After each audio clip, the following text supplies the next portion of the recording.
Ultimately আমার সাথে যেটা হয়েছিল যে আমি যখন সিনেমাটা প্রডিউস করার কথা ভাবি, তখন আমার ফ্যামিলিতে কিছু বলেনি। কারণ আমার ফ্যামিলি আমার ফ্যামিলিতে আমার মা, আমার ভাই এরা মোটামুটি অনেকটা ওপেন মাইন্ডেড। এরা এটা নিয়ে কোনো কিছু বলে না। বাট এক্সটেন্ডেড ফ্যামিলিজ যারা থাকে, তখন কিছু না কিছু তো কিছু লোকজন কিন্তু থাকেই যে একটা বলার জন্য যে, "ও এটা ভালো জায়গা না, কাজ করতেছে।" এই কারণটাতে আমি ১ম এ একটু ইতস্তত করছিলাম।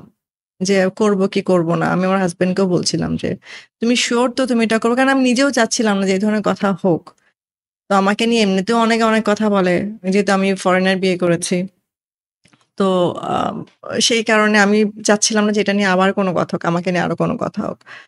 তো তখন উনার একটাই কথা ছিল যে, "Why do you think about what other person is saying?" মানে তোমার এটা মানুষ তো বলবেই। মানুষের কাজই হচ্ছে বলা। "कुछ तो लोग कहेंगे, হুম। लोगों की काम है कहना।" তো উনি যেটা বলছিল তোমার তো এটা বলবেই, তুমি এটা আটকাতে পারবে না। But that shouldn't stop you. তো যখন আমার কাছে আমার যে লাইফ পার্টনার উনি যখন আমাকে এই এনকারেজমেন্টটা দেয় যে মানুষ কি বলল সেটা আমার দেখার বিষয় না। আর আরেকটা ভয় আমার যেটা ছিল যে আমি ইন্ডাস্ট্রিতে কাজ করি, আমাকে অনেক সময় রাত পর্যন্ত কাজ করতে হয়। অনেক সময় অনেকের সাথে মিশতে হয়। তো এটা আমার হাসব্যান্ড কিভাবে নিবে? উনি কি এটা অ্যালাও করবে? কারণ মেয়েদের কিন্তু সবচেয়ে বড় স্পেশালি ম্যারিড ওমেনদের এটা একটা প্রবলেম থাকে যে আমি দেরি করে কাজ করতেছি। আমার অনেকের সাথে চলতে হচ্ছে, বসতে হচ্ছে, উঠতে হচ্ছে। অনেকটা সময় তাদের সাথে কাটাতে হচ্ছে। এটা কি আ আমার অনেক হাসব্যান্ডরা কিন্তু এটা অ্যাকসেপ্ট করে না। মোস্টলি। তো আমাদের দেশে সাধারণত। তো এটা আমার মধ্যেও একটু ছিল যে কি ভাববে, কি মনে করবে। বাট তার একটাই কথা যে দেখো ট্রাস্ট ইজ ভেরি ইম্পোর্টেন্ট একটা রিলেশনশিপে। তো আমি জানি তুমি এটা খুব ভালো মতোই জানো যে তোমার লিমিট কতটুকু বা তোমার বাউন্ডারিজ কোথায়। আর অ্যাজ লং অ্যাজ তুমি আ ফ্যামিলি মেইনটেইন করে দুটো মানে work life, family life balance করে চলতে পারছো, why should I have objection? আর আমি কিন্তু এই পর্যন্ত আসতে পারতাম না যদি উনি সাপোর্ট না করতো। একদমই। কারণ আমি এখন পর্যন্ত শুধু যে আমি প্রোডিউসার অ্যাজ এ প্রোডিউসার তা কিন্তু না। আমি তো এর প্রোডিউসার হওয়ার আগেও তো আমি কাজ করেছি।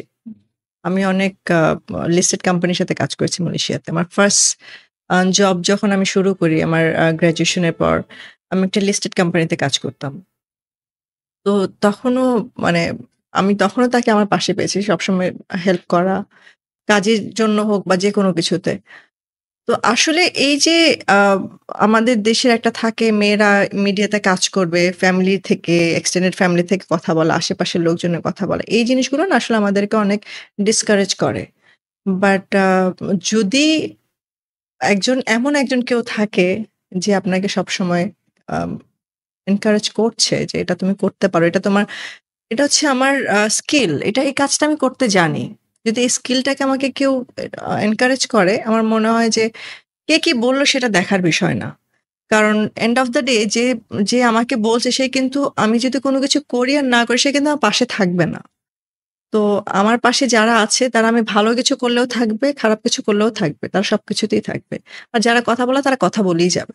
তো এটাকে ইগনোর করতে হবে। আমার কাছে যেটা মনে হয় যে we have to ignore all those people and have to do something which we like. আমরা তো জীবনে একবারই বাঁচি। তো এই এতটুকু ছোট্ট জীবনেও যদি কে কি বলল, কে কি ভাবলো এত কিছু নিজে চিন্তা করতে থাকি তাহলে আসলে আমরা কোনো কিছুতেই এগোতে পারবো না। আর সারাক্ষণ একটা ফ্রাস্ট্রেশন এ থাকবো যে আমি আসলে কি করছি? আমার লাইফের ভ্যালুটা কি? আমি আমার থেকে কি ভ্যালু এড করতে পারছি? মেয়েদের কাজ শুধু রান্না-বান্না করা না। মেয়েরা অনেক কিছু পারে। মেয়েরা মাল্টিটাস্ক করতে পারে।